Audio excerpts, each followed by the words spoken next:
당하지 못하게 함이라. 우리는 그가 만드신 바라 그리스도 예수 안에서 선한 일을 위하여 지으심을 받은 자니 이 일은 하나님이 전에 예비하사 우리로 그 가운데서 행하게 하려 하심이니라. 아멘. 네, 우리 지난주까지 마가복음을 우리 다 마무리를 했고요. 이번 주부터는 에베소서 말씀을 함께 나누려고 합니다. 에베소서는 6장까지밖에 없지만 사실 그 교리적으로 굉장히 중요한 내용들이 많이 있기 때문에 짧게 그 에베소서에 나오는 그 중요한 내용들을 우리 같이 나누려고 합니다. 그 보통 많은 신학자들이 그 바울이 기록한 책 중에 가장 중요한 책 두 권을 꼽으라고 하면 로마서와 에베소서를 꼽습니다.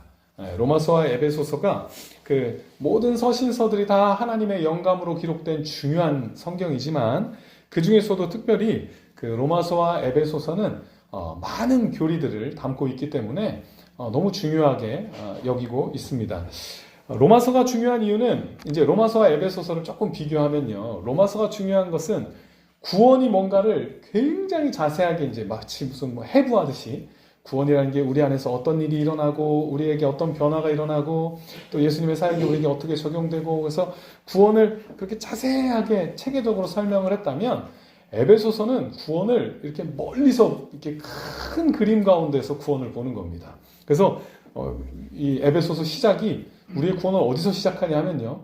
우리가 뭐 믿고 구원을 받고 이게 시작이 아니라 하나님이 창세전에 예정하셨다. 여기서부터 시작을 합니다. 그렇게 막 스케일이 굉장히 크고요. 우리의 구원이라는 게 우리가 얻은 구원이라는 게 정말로 하나님의 은혜로 얻게 되었음을 에베소서가 너무나도 그 은혜의 관점에서 너무나도 잘 설명하기에 우리가 에베소서를 같이 공부하면 기대하는 바는요. 하나님께 영광을 돌려야겠구나.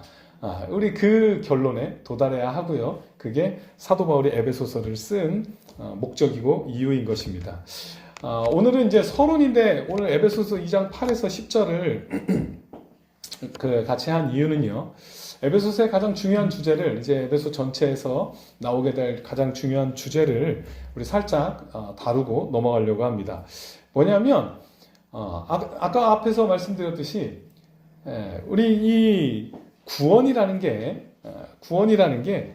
우리 흔히 어떻게 생각하냐면 너무 개인적으로 생각을 합니다. 내가 믿어서 구원을 받았다.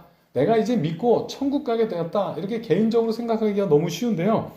에베소서는 우리에게 공로가 하나도 없음을 온전히 하나님께서 다 하셨음을 처음 창세 전문으로 돌아갑니다. 그 얘기는 무슨 얘기냐면 우리가 아직 태어나기도 전에 하나님께서 우리의 구원을 예비하셨다는 겁니다. 그래서 그렇죠. 창세 전에 하셨는데 우리가 거기에 뭔가를 기여할 수는 없겠죠.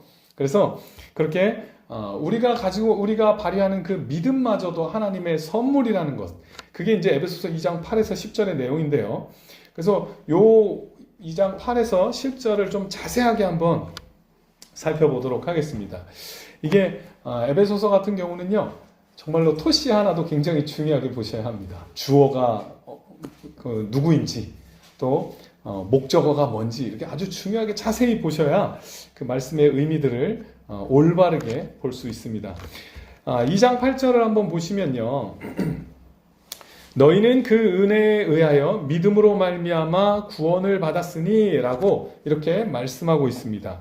이 문장에서 가장 중요한 건 은혜에 의하여입니다. 은혜에 의하여.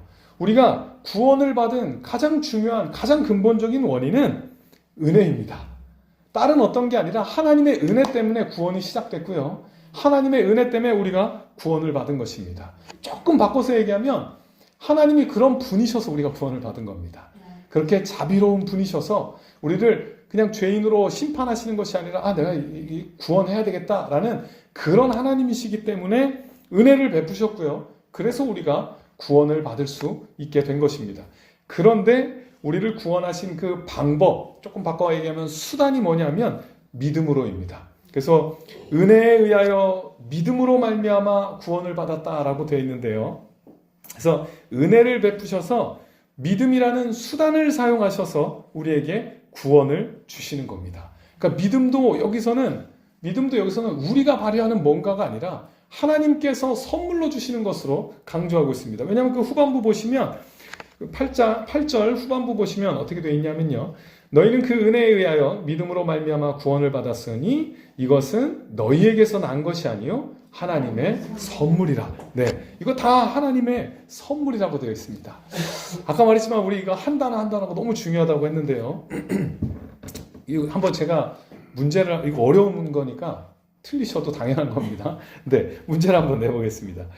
여기 이것이 너희에게서 난 것이 아니요 할 때 이것이 뭘까요? 이것은 너희에게서 난 것이 아니요 할 때 이것은 그 앞에 있는 내용이겠죠. 뭘까요? 믿음. 훌륭하십니다. 네.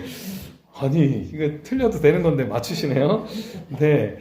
이게 이제, 보통 오해하기가 쉬운 게 우리나라 말로는 그 끝에가 구원으로 끝나죠. 구원, 그 8절 보시면 너희는 그 은혜에 의하여 믿음으로 말미암아 구원을 받았으니, 그러고 이것은 돼 있으니까 이게 보통 구원이, 이것이 가리키는 게 구원인가 뭐 이렇게 생각하기가 쉬운데, 사실 그 원어로 보면 이것 앞에 바로 앞에 있는 게 믿음입니다. 원어에서는. 그래서 이제 믿음이라고 보통 보고요. 또 이제 그 다른 학자들은요, 아예 어떻게 보냐면 이 문장 전체가 이것에 걸린다고도 그 생각을 합니다. 이 문장 전체. 그러니까 너희는 그 은혜에 의하여 믿음으로 말미암아 구원을 받았으니 이 전체가 다 하나님의 선물이다라고 이렇게 보기도 합니다. 어떻든 중요한 것은 믿음도 뭡니까? 하나님의 선물이라는 겁니다.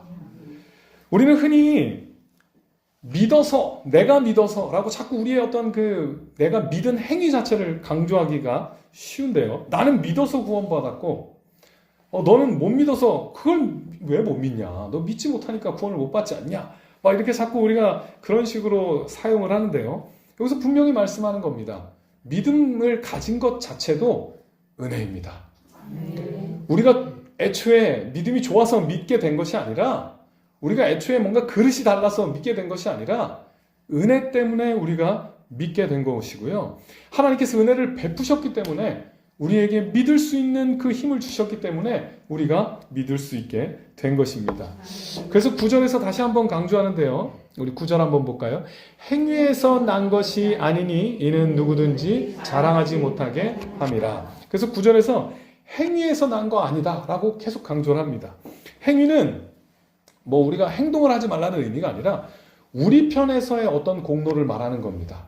그러니까 구원을 받았다고 할 때 내가 그래도 뭔가 하지 않았을까? 우리가 그래도 뭔가 하지 않았을까? 이게 바로 행위입니다. 내가 그래도 구원받는데 뭔가 기여하지 않았을까? 이게 바로 그 행위인데요. 원인이 나에게 있다라는 그 생각을 사도 바울은 아예 원천적으로 차단하는 겁니다. 우리에게는 아무런 원인이 없는 겁니다. 하나님의 은혜에 있고 우리는 원인이 없다라는 걸 이렇게 행위에서 난 것이 아니라고 그렇게 강조합니다. 그래서 사도 바울의 다른 서신들, 뭐 고린도전서나 뭐 고린도후서, 로마서, 갈라디아서 이런 데서 보면 항상 믿음이 행위랑 같이 짝을 이뤄서 나오는데요. 대조로 나옵니다. 그래서 믿음이라는 게 사실은 행위의 반대로 사용되는 겁니다. 행위가 우리 편에서의 원인이 있다라는 거라면 믿음은 그 반대, 우리 편에서 원인이 없다라는 게 믿음이지, 내가 어떤 발휘하는 뭔가가 여기서 말하는 믿음은 아니라는 것입니다. 그러니까 믿음이라는 건, 우리가 구원받는 믿음이라는 건 결국 이겁니다.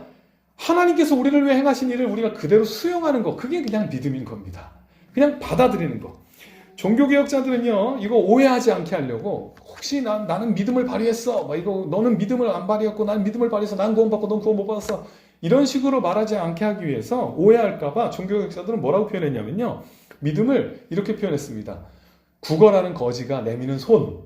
이거 우리가 이제 어떤 사람이, 부자가 거지에게 이렇게 돈을 줍니다. 그럴 때 그거 어떻게 받아야 합니까? 손을 내밀어야죠. 그래서 받았는데 그걸 가지고 나는 손 내밀어서 받았다 하는 건 말이 안 되는 거죠. 주는 걸 받으려면 손을 내밀어야 되니까 그걸 받아야 되죠. 그게 믿음이라는 겁니다. 그러니까 믿음이라는 게 우리가 뭔가 자랑할 만한 게 아니라, 하나님이 주시는 그 은혜를 그냥 받아들이는 게 그게 믿음이고, 거기에는 요만큼도 우리가 자랑할 거리가 전혀 없다라는 것을 종교개혁자들은 그렇게 강조했습니다. 그래서 믿음에는 너무 당연하게 따라와야 되는 그 전제되어 있는 개념이 겸손입니다.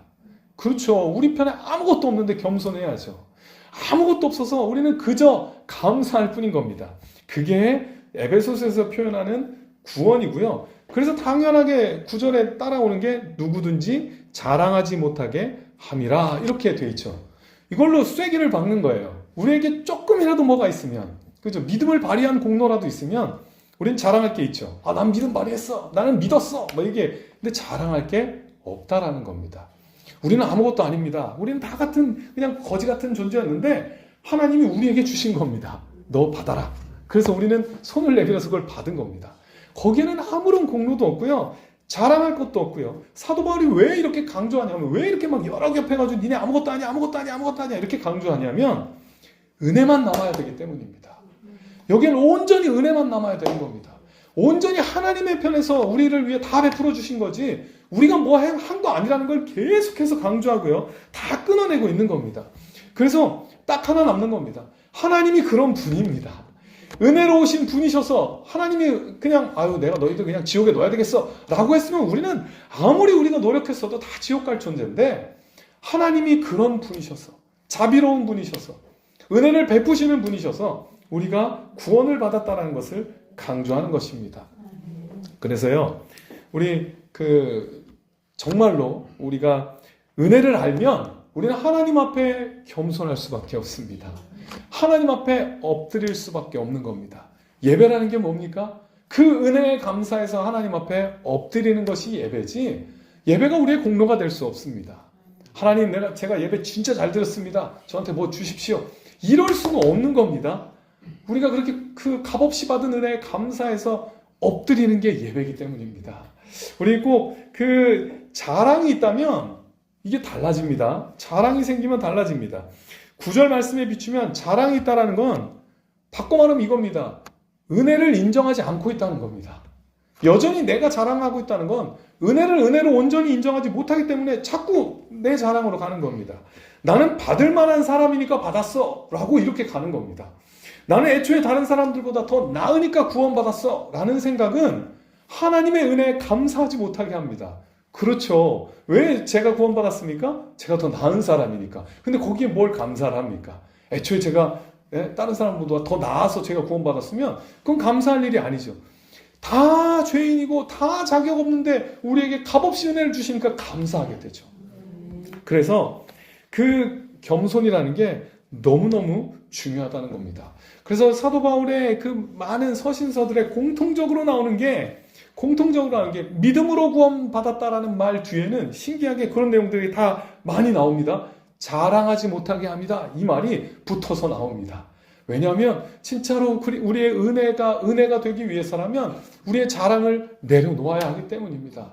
우리의 자격 없음이 분명히 인정되어야 은혜가 은혜되기 때문입니다. 자랑을 내려놓아야 은혜가 은혜로 보이기 때문입니다. 자꾸 우리 자신을 바라보게 되고 자꾸 우리 자신의 자랑이 남아있으면 오히려 하나님께 감사한 게 아니라 원망이 생깁니다. 내가 이렇게 열심히 했는데 하나님 왜 이러십니까? 이렇게 되는 거거든요. 내가 이렇게 신앙생활 오래 잘했는데 하나님 왜 복 안 주십니까? 이건 굉장히 구도가 아예 전체적으로 잘못된 겁니다. 우리에겐 하나님 앞에 내세울 게 아무것도 없고요. 하나님께서 하나님 편에서 우리를 구원하신 것입니다. 그러면요, 이런 또 반론이 나올 수 있습니다. 이거 실제로 역사 가운데, 이제 기독교 역사 가운데 많은 반론들이 있었던 내용인데요. 그러면 믿음으로 구원받으면 우리 아무것도 안 해도 됩니까? 이런 이제. 그럼 선행 안 해도 됩니까? 선하게 안 살아도 됩니까? 뭐 어차피 자격 없으니까 그냥 아무렇게나 막 살아도 되겠네요. 뭐 이제 그런 그 반론들이 이제 역사 가운데 많이 있었습니다. 그래서 실제로 이단 중에 하나는요, 예정을 아예 부인하고, 야, 이건 말도 안 된다. 이러면 사람들 다 마음대로 산다. 우리 선행으로 구원받는다. 이렇게 주장하는 사람들이 있었습니다. 초기부터 있었는데요. 근데 이 사람들이 존경을 받았어요. 왜냐하면 진짜 선하게 살았거든요. 진짜 선하게 살았어요. 왜냐하면 구원받아야 되니까. 선하게 살았습니다. 존경도 많이 받았습니다. 그러면 이 사람들 맞는 거 아닙니까? 결과적으로 선하게 살았지 않았습니까? 이거 맞는 거 아닙니까? 아닙니다. 네, 그래서 10절을 덧붙입니다. 우리 10절 한번 보겠습니다. 같이 한번 읽어보겠습니다. 우리는 그가 만드신 바라 그리스도 예수 안에서 선한 일을 위하여 지으심을 받은 자니 이 일은 하나님이 전에 예비하사 우리로 그 가운데서 행하게 하려 하심이니라. 아멘. 우리는요 선한 일을 행해야 합니다. 근데 왜냐하면 선한 일을 위하여 지으심을 받았기 때문입니다. 근데 여기서 지으심이 여기서 요거 먼저 하겠습니다. 그러면 선한 일을 해서 구원받겠다는 사람들이 옳은 거 아닙니까? 선한 일을 위하여 지음 받았으면요. 어떻든 선한 일을 하니까. 근데 여기서는 선한 일만 하면 무조건 오케이가 아닌 겁니다. 선한 일을 하는 동기가 훨씬 더 중요합니다. 이게 무슨 의미인가 하실 텐데요. 선한 일을 위하여 지으심을 받았다고 할 때 여기서 지으심은 창조됐다는 얘기 아닙니다. 우리 그냥 선한 일을 위해서 하나님이 이렇게 인간으로 창조하셨다, 흙으로 빚으셔서 만드셨다 이런 의미가 아니라 예수 안에서 지으심, 무슨 의미냐면 구원을 말합니다. 선한 일을 위하여 우리 죄인인 우리를 구원하셨다라는 겁니다. 그건 어떤 의미냐면 예수 그리스도로 말미암아 새롭게 태어나서 우리가 구원을 받아서 선한 일을 할 수 있게 됐다라는 겁니다.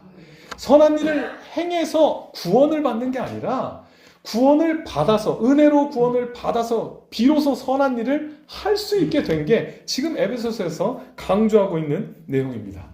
제가 예를 좀 들겠습니다. 왜 이 동기가 중요하냐면요. 하루는 우리 딸이 설거지를 합니다. 막 이렇게 집에 왔더니 딸이 막 설거지를 열심히 하고 있어요. 너무 기특하죠. 지금 말고 좀 옛날입니다. 그래서 고등학생 때인데, 그래서 너무 기특해가지고, 저는 아무것도 모르고 이제, 엄마가 설거지하라고 시켰니? 그랬더니, 약간 기분 나빠하면서, 아니에요. 제가 하는 거예요. 이렇게, 이제, 그럽니다. 그래서 제가 또 물어봅니다. 뭐 엄마한테 바라는 게 있구나. 그렇게 얘기를 했습니다. 그랬더니 이제 발끈하는 거죠. 발끈하죠. 그죠? 발끈합니다. 왜 발끈할까요? 우리 딸은 요즘 엄마가 너무 피곤해 보여서 엄마 설거지 도와줘야 되겠다는 마음으로 설거지가 너무 많으니까 엄마 또 일하고 와서 설거지 할 거 이제 그 힘들 거 걱정되니까 이제 그 순수한 마음으로 설거지를 하는 건데 근데 왜 발끈하겠습니까? 뭐 바라는 게 있어서 설거지를 하면 그 행동이 이미 뭐가 됩니까? 약간 별로죠 일단. 우리가 발끈하는 이유가 알겠죠? 순수하게 엄마를 위해서 설거지한 거면 훌륭하다 이렇게 됐는데 뭐 바라는 게 있어서 아이패드가 필요해서 뭐 설거지를 한다든가 용돈이 필요해서 설거지를 한다든가 그러면 약간 이미 그 설거지라는 행위 자체가 이미 좀 그 가치가 많이 떨어지죠. 왜요? 뭔가를 바라고 대가를 요구하고 하는 거기 때문입니다. 이제 요거를 조금만 바꿔서 선행으로 생각해 보겠습니다. 선행을 하는데 어떤 뭔가를 바라고 선행을 하는 거와 진짜로 그 선행 자체가 너무 하나님 때문에 하나님을 위해서 선행을 하는 것과 완전 다르죠. 하나님을 위해서 선행을 하는 것, 하나님을 사랑해서 내가 진짜 하나님을 기쁘게 하기 위해서 선행을 하는 것과 구원을 얻어내기 위해서 선행을 하는 것은 완전히 다른 겁니다. 가치가 달라지는 겁니다. 잘 생각해 보시면요. 구원을 받기 위해서 선행을 하는 것은 그 선행을 누굴 위해 하는 겁니까? 자기를 위해서. 우리 너무 훌륭하십니다. 네, 잘 이해하고 계시는 거에 확실히 느껴집니다. 자기를 위해서 선행을 하는 거죠. 그건 자기 위해서 하는 겁니다. 근데 하나님을 기쁘시게 하기 위해서 선행을 하는 건 누굴 위해서입니까? 하나님을 위해서. 순수하게 하나님을 사랑해서 하는 그런 선행이라는 겁니다. 하나님이 어떤 걸 기쁘게 받으시겠습니까? 하나님이 어떤 거에 영광 받으시겠습니까? 하나님을 기뻐해서 정말로 하나님을 기쁘시게 하기 위해서 그렇게 선행을 할 때 그게 하나님께 영광을 돌리는 거고요. 그게 하나님이 기뻐하시는 것입니다. 우리가 은혜로 구원을 받았음을 그렇게 절실하게 깨닫게 될 때, 아주 생생하게 깨닫게 될 때, 깊이 있게 체험이 될 때, 그때 우리는 하나님의 뜻대로 살고 싶어지고요. 너무 감사해서, 너무 감격해서 하나님의 뜻대로 살고 싶어지고요. 그럴 때 행하는 행위는 아무리 작을지라도 하나님을 감동시키는 겁니다.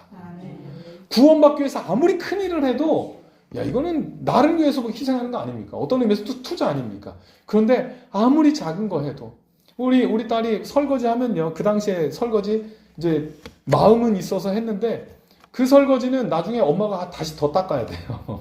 기름기가 막 남아있고, 막 그래가지고 다시 더 해야 돼요. 근데 그거 기쁘죠. 왜냐하면 마음이 담겨있기 때문에. 성도 여러분, 우리가 에베소서가 중요한 이유는 그겁니다. 하나님께서 우리 선한 일을 위해 구원하셨다고 할 때 그겁니다. 우리 거기에 감사해서 그 은혜가 은혜로 제대로 여겨질 때, 내 자랑이 사라질 때 우리는 진짜 진심으로 하나님을 위해 선한 일을 할 수 있게 되는 겁니다. 그럴 때는 그게 아무리 작고 초라해 보일지라도 하나님께서 영광 받으시고 하나님께서 기뻐하시는 선한 일이 되는 겁니다. 그래서 동기가 너무 중요한 겁니다. 구원받기 위해서 하는 선한 일, 그거는 진짜 하나님이 보실 때 어떻겠습니까? 그거 아예 싫어하시진 않겠지만, 그거보다는 하나님을 사랑해서 하는 그 일에 감동하시는 겁니다. 우리 한 가지만 더 붙여보면요. 마태복음 6장 1절 한번 찾아볼까요? 이 동기가 항상 성경에는 중요하게 나옵니다. 성경에는 그냥 행위 자체가 중요한 게 아니라 어떤 동기로 했냐가, 마태복음 6장 1절입니다. 어떤 동기로 했냐가 너무 중요하게 여겨지거든요. 마태복음 6장 1절 우리 한번 보겠습니다. 같이 읽겠습니다. 사람에게 보이려고 그들 앞에서 너희 의를 행하지 않도록 주의하라. 그리하지 아니하면 하늘에 계신 너희 아버지께 상을 받지 못하느니라. 아멘. 여기서는 이렇게 말씀합니다. 사람에게 보이려고 선을 행하지 말라라는 겁니다. 사람에게 드러내지 말라고 합니다. 그래서 4절 보면, 3절 보면 오른손이 하는 것을 왼손이 모르게 해라. 구제할 때, 사람을 도울 때 아무도 모르게 하라는 겁니다. 또 5절 보시면요. 기도할 때는 외식하는 자와 같이 하지 말라. 그들은 사람에게 보이려고 회당과 큰 거리 어귀에 서서 기도하기를 좋아하느니라. 이제 막 큰 소리로 기도하는 거죠. 사람들 앞에서. 바리새인들이 그렇게 기도했다고 합니다. 멋있는 옷을 입고 사람들 앞에서 큰 소리로 기도하는 겁니다. 근데 그게 하나님께 기도하는 겁니까? 다른 사람 들으라고 하는 기도는 기도입니까? 그건 기도 아닙니다. 또 16절 한번 볼까요? 16절에 이번엔 금식입니다. 금식할 때 너희는 외식하는 자들과 같이 슬픈 기색을 보이지 말라. 금식할 때도 티내지 말라는 겁니다. 금식을 할 때 괜히 이제 이렇게 밝히고 싶어서 저 금식합니다. 이렇게 하면 이제 경건해 보이고 그럴까봐 이제 티를 내는 거죠. 그럼 그 이유가 뭐겠습니까? 그렇죠. 사람에게 칭찬을 듣기 위해서 사람들이 알아주기를 바라고 그러고 하는 겁니다. 이런 것들이 지금 여기 왜 이렇게 여러 가지가 나오냐면요. 대표적으로 여기 대표로 말씀하고 있는 하나님을 위해가 아닌 선한 일의 예인 겁니다. 하나님을 위해서 하지 않는 대표적인 예. 이거 사실 되게 하나님이 기뻐하시는 일들이잖아요. 구제하고 기도하고 금식하고. 근데 그거마저도 하나님을 기쁘시게 못하는 행위가 될 수 있다는 겁니다. 어떨 때? 동기가 자기가 칭찬을 받으려는 동기일 때. 그건 하나님을 위한 게 전혀 아니거든요. 자기를 위한 거고요. 자기 영광을 위해서 하는 거기 때문에 하나님 기뻐하지 않으신다는 겁니다. 자기 영광을 위해 하는 종교 행위나 자기 영광을 위해 하는 선행은요. 두 가지 특징이 있습니다. 첫 번째는요. 하나님이 기뻐하지 않으십니다. 여기 이렇게 나와 있죠. 상이 없다라고 표현되어 있는데 하나님께서 기뻐하지 않으시는 겁니다. 그거 정말로 다른 사람들에게 칭찬받아야지 하고 하는 거는 그걸로 다 끝난 겁니다. 칭찬받았으면 됐죠. 원래 목표가 그거 아닙니까? 그럼 그걸로 다 된 겁니다. 하나님은 상관없잖아요. 그래서 하나님은 상없다. 나랑은 상관없는 얘기잖아요. 원래 칭찬받으려고 한 걸 왜 나한테 상을 바래? 이렇게 말씀하시는 거죠. 전혀 상관없는 겁니다. 하나님과. 그래서 하나님은 기뻐하지 않으십니다. 아무리 종교적인 행위처럼 보일지라도 기뻐하지 않으십니다. 심지어 그게 기도고, 심지어 그게 금식이고, 심지어 그게 구제일지라도 사람에게 보이려고 하는 건 하나님 기뻐하지 않으시고요. 받지 않으십니다. 애초에 하나님께로 드린 게 아니니까 받으실 것도 없겠죠. 그리고 두 번째는요. 사람에게 보이려고 대가를 바라고, 어떤 의미의 대가죠. 칭찬이. 대가를 바라고 한 거기 때문에 사람들이 알아주지 않으면 화가 납니다. 거꾸로. 이게 그겁니다. 은혜에서 온 거는 화가 안 나요. 은혜에서 온 거에는 반응을 하지 않아도 화가 안 나요. 어차피 은혜로 받은 거 감사하는 건데 거기에 무슨 반응이 필요합니까? 근데요. 자기가 뭔가 받으려고 하는 거면 화가 납니다. 열심히 했는데 딴 사람들이 안 알아주잖아요. 화가 나는 겁니다. 내가 근데 이게 사람이 어쩔 수 없이요. 그죠? 다 보는 앞에서 더 열심히 일하게 되잖아요. 그죠? 근데 이제 열심히 일하면서 뭘 기대합니까? 그래도 와서 한번, 어이구, 이 목사 수고해요. 막 이렇게 하면 이제 좀 기분이 좋아지고, 이제 뭔가 안정이 되고, 그렇게 되는데, 그죠? 근데 그거 안 하고 가면, 못 보셨나? 막 이렇게 이런 생각이 막 들기도 하고, 더 막 요란하게 해야 되나? 막 이렇게 생각이 들기도 하고, 아니, 그게 우리 마음이잖아요. 그쵸? 그래서, 내 영광을 위해서 하면요, 문제가 뭐냐면, 화가 나는 겁니다. 교회를 열심히 봉사했는데 아무도 안 알아주잖아요. 그게 사람들에게 보이려고 했는지 아닌지 티가 나는 거는요, 화가 나는 겁니다. 왜 안 알아줘? 내가 이렇게 열심히 했는데 왜 아무도 안 알아줘? 왜 아무도 나에게 감사를 표하지 않아? 화가 나면 그러면 나를 위해서 한 겁니다. 그건 하나님께 한 게 아닙니다. 하나님께 한 거면 사람들하고는 관계가 없는 겁니다. 그렇죠. 하나님 받으시라고 했는데 딴 사람들이 알아주던 안 알아주던 그게 무슨 상관입니까? 우리 그걸로 확인하는 겁니다. 진짜로 우리 하나님께 한 행동이라면 사람의 반응과는 상관없습니다. 우리 마음이 그렇게 순수하지 못하기 때문에 예수님은 아예 그렇게 말씀해 주시는 겁니다. 자랑하지 마라. 그냥 아예 떠벌리지 마. 그냥 자꾸 그렇게 하다 보면 사람들 시선을 의식할 수밖에 없으니까 그냥 자랑하지 마. 이렇게 말씀하는 겁니다. 이게 맞는 게요. 제 경험입니다. 저는 순수하게 했는데 사람들이 막 칭찬하잖아요. 그러면 의식이 또 됩니다. 그쵸? 처음 시작은 순수하게 했는데 막 의식하고 칭찬해주고 그러다 보면 의식이 막 돼요. 그죠? 이게 연약하기 때문에 그렇습니다. 그래서 예수님은 아예 그렇게 말씀하는 겁니다. 자랑하지 말라고. 그냥 아예 몰래 하라고. 괜히 그런 시험 들지 말고 그냥 아무한테도 떠벌리지 말고 잘한 거 있으면 그냥 혼자만 알고 있고 하나님께만 아뢰고 하나님이 아시니까. 그게 바로 이 동기가 얼마나 중요한지 성경에서는 강조하고 있다는 것입니다. 올바른 선행의 예를 한번 보면요. 올바른 선행의 중요한 예가 요한복음에 나타나는데요. 우리 이것도 한번 찾아보겠습니다. 요한복음 3장 20절에서 21절입니다. 요한복음 3장 20절에서 21절입니다. 페이지는 146페이지, 신약성경 146페이지, 요한복음 3장 20절에서 21절입니다. 같이 읽겠습니다. 악을 행하는 자마다 빛을 미워하여 빛으로 오지 아니하나니 이는 그 행위가 드러날까 함이요 진리를 따르는 자는 빛으로 오나니 이는 그 행위가 하나님 안에서 행한 것임을 나타내려 함이라 하시니라. 아멘. 여기서 보시면 악을 행하는 자는 빛으로 오지 않습니다. 빛을 미워해서. 왜 미워합니까? 자신들의 악한 행위가 빛 때문에 드러날까 봐. 그래서 빛을 미워합니다. 악한 사람들이 선한 사람 싫어하는 이유가 뭡니까? 괜히 착한 척하는 것 같아서 내가 악하게 느껴지니까 싫죠. 그게 이제 빛에 드러나는 겁니다.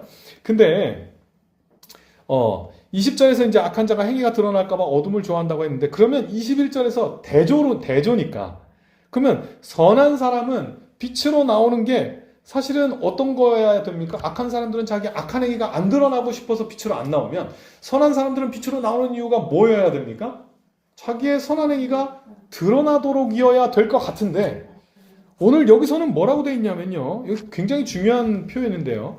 21절 잘 보시면요. 뭐라고 되어 있냐면요. 진리를 따르는 자는 빛으로 나오는데 뭐가 드러나길 바라냐면 이는 그 행위가 하나님 안에서 행한 것임을 나타내려고 온다는 겁니다. 자기의 선한 행위를 드러내려고 빛으로 나오는 게 아니라 빛으로 나올 때 뭐가 하나님 안에서 행한 거. 하나님께서 내 안에 그 일을 행하셔서 나온 행위임을 드러내려고 빛으로 나온다는 겁니다. 악한 사람들은 자기 악한 행위를 숨기려고 하지만 진리를 따르는 자들은 자기 선한 행위가 드러나기를 바라고 빛으로 나오는 게 아니라 이게 도저히 선한 행위가 나올 수 없는 나에게서 선한 행위가 나온다는 것 자체가 하나님의 은혜구나 해서 하나님을 드러내기 위하여 빛으로 나온다는 겁니다. 그게 올바른 선행의 올바른 동기인 겁니다. 진짜 선행은 그 행위의 원천이 하나님이심을 인정하는 겁니다. 하나님께서 우리 안에 힘을 주셨기 때문에, 우리를 새롭게 하셨기 때문에 놀랍게도 나 같은 죄인이 이런 행위를 할 수 있고, 나 같은 죄인이 하나님 앞에 나올 수 있고, 나 같은 죄인이 이렇게 하나님을 위해 헌신할 수 있다는 게 놀라워서 하나님께 영광을 돌리게 되는 게 올바른 선행인 겁니다. 하나님은 이것을 받으십니다. 하나님은 이렇게 나올 때 기뻐하십니다. 내가 했습니다가 아니라 내 안에 하나님께서 하신 것을 찬양하는 게 바로 이 21절에서 말씀하고 있는 것입니다. 성도 여러분, 여전히 나를 드러내고 있고요, 나 드러내는 것에 관심이 있다면 은혜를 모르는 겁니다. 이건 정말 확실합니다. 은혜를 은혜로 알면 내가 사라지거든요. 주신 게 얼마나 크고 얼마나 감사한데 지금 내 생각할 때가 아니거든요. 이렇게 너무 감사해서 이거 제가 뭘 어떻게 몸둘 바를 모르겠네요. 이렇게 돼야 되는데 그거 막 받았다고 하면서 저도 그래도 뭐 하나 했습니다. 이거는 은혜가 뭔지 모르는 겁니다. 누군가가 저에게 목사님 공부 열심히 하십시오. 그래서 막 학비를 다 지원해줬다고 합니다. 2천만 원을 막 지원해줬다고 합니다. 근데 거기서 나도 10만 원 못했어. 막 이러고 있는 건 그 은혜에 대해서 감사를 못하고 있는 겁니다. 그걸 다 받았는데 지금 내가 거기다 뭐 보탰다고 자꾸 나 자랑하고 있는 건 말이 안 되는 겁니다. 몸둘 바를 모르고 내가 도와드리겠습니다. 저도 10만 원 보탤 겁니다. 이거는 진짜로 너무 부끄러운 일 아닙니까? 하나님께서 주신 은혜를 진짜 알면 어떻게 거기다 나를 끼워 넣습니까? 나를 끼워 넣고 있다는 건 은혜를 은혜로 여기지 못하는 겁니다. 정말로 여전히 나를 드러내는 것이 즐겁고 내 공로를 자랑하는 것이 즐겁고 사람들이 나를 막 우러러보고 인정해줬으면 좋겠고, 그렇다면 안타깝지만 은혜를 충분히 못 누리고 있는 겁니다. 우리 이거에 대해서 슬퍼하셔야 합니다. 은혜를 진짜 알면 자랑할 수가 없거든요. 민망해서 자랑을 못하는 겁니다. 민망해서. 자랑한다면 아직 그 은혜를 제대로 모르는 것입니다. 에베소서는요, 그래서 처음 시작부터 하나님에게서 출발합니다. 그 모든 구원, 우리가 내놓은 아름다운 것들이 다 어디서 출발했는지 온전히 하나님에게서부터 왔고, 하나님에게로부터 비롯되지 않고 우리 안에서 비롯된 건 아무것도 없다라는 것을 거기 강조하면서 출발이, 에베소서는 그렇게 출발합니다. 딱 은혜만 남도록요. 그래서 우리가 은혜를 마음껏 누리도록요. 거기에 감사할 수 있도록 에베소서는 그렇게 우리를 지워버립니다. 제 친구 얘기를 하면요, 제 친구는 태어날 때부터 이제 걷지를 못했습니다. 다리가 이렇게 휘는 병이 있어가지고 걷지를 못했는데요. 막 이제 그렇게 힘들게 병원 생활을 하다가 이제 나중에 어떤 그런 수술을 하는 전문 의가 우리나라에 한 명이 있대요. 근데 그분이 이제 은퇴를 앞두고 있는데 마지막 수술을 그분이 이제 해주셨는데 정상이 돼가지고 이제 막 걸을 수 있게 된 겁니다. 그래서 그분은 은퇴하셨대요. 너무 나이가 드신 분이라서. 그래서 수술이 성공적이어가지고 이제 걸을 수 있고 뛰어다닐 수도 있고 그랬는데, 고등학교 때 이제 저희 대광고등학교라고 미션스쿨이라 막 간증하고 뭐 이런 시간들이 있었어요. 되게 은혜로운 시간이 있었는데, 그 친구가 앞에서 간증을 하는데 이런 얘기를 하는 겁니다. 제가 100m 이번에 지금 오늘 체력장을 했는데 100m 15초가 나왔습니다. 근데 이제 15초는 굉장히 느린 거거든요. 그 당시 이제 우리 고등학생들의 수준에서는 15초는 느린 거죠. 예, 느린 거죠. 맞죠? 뭐 그랬던 것 같은데 느립니다. 절대 빠른 속도가 아닌데, 이 친구가 자기는 이게 다른 분들이 보시기에는 이건 너무 뭐 별거 아닌 것처럼 보이지만 저는 너무너무 감사했습니다. 라고 하면서 이렇게 얘기하는 겁니다. 걷지도 못했던 내가, 뭐 뛰는 건 상상도 못했던 내가 지금 뛸 수 있어서 이렇게 15초라는 기록이 나올 수 있다는 것만 해도 저는 너무나도 감격입니다. 너무 감사합니다. 이렇게 간증을 해서 저도 울고 막 그 친구들도 막 울었는데요. 근데 성도 여러분, 사실은 우리의 간증이 이래야 합니다. 우리가 하나님을 아버지라고 부르고 있다는 것이 놀라워야 합니다. 진짜 우리 하나님을 아예 모르는 존재가 어떻게 알아서 하나님을 알고 있는 거, 아버지라고 부르고 있는 거, 어떻게 봉사를 하고 있는 것 자체가 사실 너무 놀라운 일인 겁니다. 우린 그럴 수 없는 사람들이거든요. 하나님을 기뻐할 수 없는 사람들이 예배가 즐겁고 기도가 즐겁고 이렇게 수요일 저녁에 이렇게 모여서 예배 드리고 있는 이 사실이 사실은 우리의 공로가 아니라 놀라야 될 일입니다. 우리가 잘해서 여기 온 게 아니라 아니 우리가 어떻게 여기까지 와서 이렇게 예배를 드리고 있나. 이게 진짜 하나님이 나한테 도대체 무슨 일을 하신 것인가. 어떻게 내가 기도를 하고 있나. 우리 이렇게 놀라셔야 합니다. 하나님께서 우리를 살리셨고요. 우리에게 생명을 주셨기 때문에 우리 이런 행동들이 나오고 있음에 대해서 우리는 그런 우리의 선한 일이 나올 때마다 사실은 놀라셔야 합니다. 자랑으로 가는 게 아니라 깜짝 놀라야 합니다. 아니 내가 이런 선한 일을 나한테 이런 아름다운 마음이 이러면서 깜짝깜짝 놀라셔야 하고요. 감사해야 되고요. 그러면 너무 당연하게 겸손해질 수밖에 없지요. 그걸 어떻게 꺼내놓습니까? 그 수술 덕분에 이렇게 걸을 수 있게 된 친구가 내가 열심히 했더니 제가 15초를 찍었습니다. 어떻게 그렇게 자랑할 수 있겠습니까? 감사한 일밖에 없지요. 근데요, 이 감사라는 게 억지로 한다고 되지가 않습니다. 자랑하지 말아야지 막 한다고 그게 안 되는 게 아니죠. 겸손이 사실은 제일 어려운 것 같아요. 그죠? 나 이제 드디어 겸손해졌어 라고 하면 그게 겸손이 아니잖아요. 그죠? 겸손이 제일 어려운 것 같아요. 근데 기껏해야 우리 열심히 애써봐야 아유 그냥 자랑하지 말아야지 이 정도밖에 안 되는데요. 그래서 에베소서가 중요합니다. 에베소서는 하나님에게서 출발하고요. 우리의 시선을 자꾸 우리에게서 떼서 하나님을 바라보게 합니다. 야, 네가 지금 어떤 존재냐? 하나님이 이런 놀라운 일들을 했어. 하나님 이거 다 했어. 그러고 네가 지금 여기에 있는 거야. 라고 에베소서는 계속해서 나에게서 멀어져서 하나님을 보게 합니다.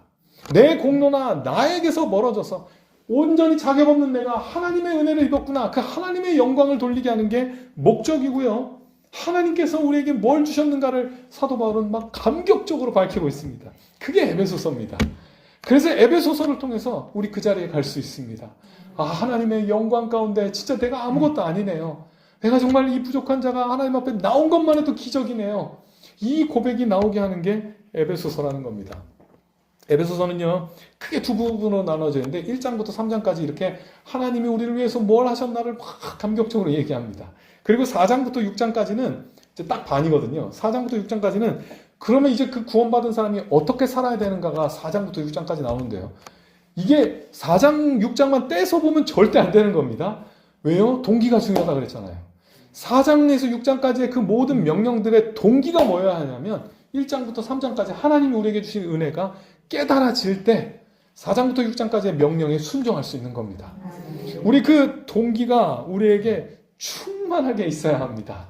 하나님에 대한 그 기쁨과 하나님 우리에게 주신 은혜에 대한 그 충만함이 있어야 우리 하나님의 뜻대로 살 수 있다는 것입니다. 이게 사라지면 뭐 되냐면요. 그 예수님 찾아간 부자 청년처럼 저 어릴 때부터 율법 다 지켰습니다. 더 뭐 해야 됩니까? 이런 말이 나오는 겁니다. 우리 그 하나님이 주신 게 얼마나 큰지 알아야 우리는 한마디도 못하는 겁니다. 이렇게 어마어마한 은혜를 받았는데 아이고 내가 진짜 이렇게 많은 걸 받았구나. 이걸 깨달아가는 게 에베소서입니다. 우리 마지막으로 한 구절만 보고 마치겠습니다. 에베소서 1장 6절 한번 보겠습니다. 에베소서 1장 6절입니다.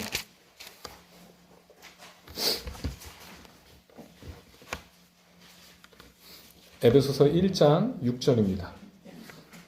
네, 페이지는 310페이지. 에베소서 1장 6절 같이 읽겠습니다. 이는 그가 사랑하시는 자 안에서 우리에게 거저 주시는 바 그의 은혜의 영광을 찬송하게 하려는 것이라. 아멘. 하나님께서 이렇게 우리의 이 에베소서를 통해서 우리에게 바라시는 건 딱 하나입니다. 뭐 하라는 거냐? 그 은혜의 영광을 찬송하는 겁니다. 그게 하나님이 우리에게 바라시는 겁니다. 그 은혜를 마음껏 누리고 내가 그 은혜를 갚겠습니다. 이거 아닙니다. 우린 못 갚습니다. 은혜를 갚겠습니다. 제가 이제 받은 게 있으니까 열심히 행하겠습니다. 이게 아니라 그 영광을 찬송하는 게 이 에베소서의 목적이고요. 하나님께서 우리에게 바라시는 겁니다. 그 영광을 찬송하는 겁니다. 하나님 정말 감사합니다. 이 죄인을 구원해 주셔서 이런 선한 일에 참여할 수 있게 하심에 감사합니다. 이런 봉사에 참여할 수 있게 하심에 감사합니다. 우리가 이렇게 예배 드릴 수 있게 하심에 감사합니다. 공로로 가는 게 아니라 하나님의 영광으로, 하나님의 영광을 찬양으로 가는 것이 이 에베소서의 목적이고요. 하나님이 우리에게 바라시는 바입니다. 정말 그렇게 이제 또 수요일마다 에베소서 같이 나눌 때 한 구절 한 구절 그 안에 담겨 있는 그 하나님의 은혜를 우리 생생하게 경험하셔서 진짜로 매 예배 때마다 우리가 하나님께 영광 돌리셨으면 합니다. 정말 감사한 마음으로 아유 하나님 정말 이렇게 많이 주셨네요. 정말로 감사합니다. 이렇게 그 하나님의 영광을 찬송하는 우리 귀한 샤롬교회 되기를 주의 이름으로 축원합니다. 기도하겠습니다.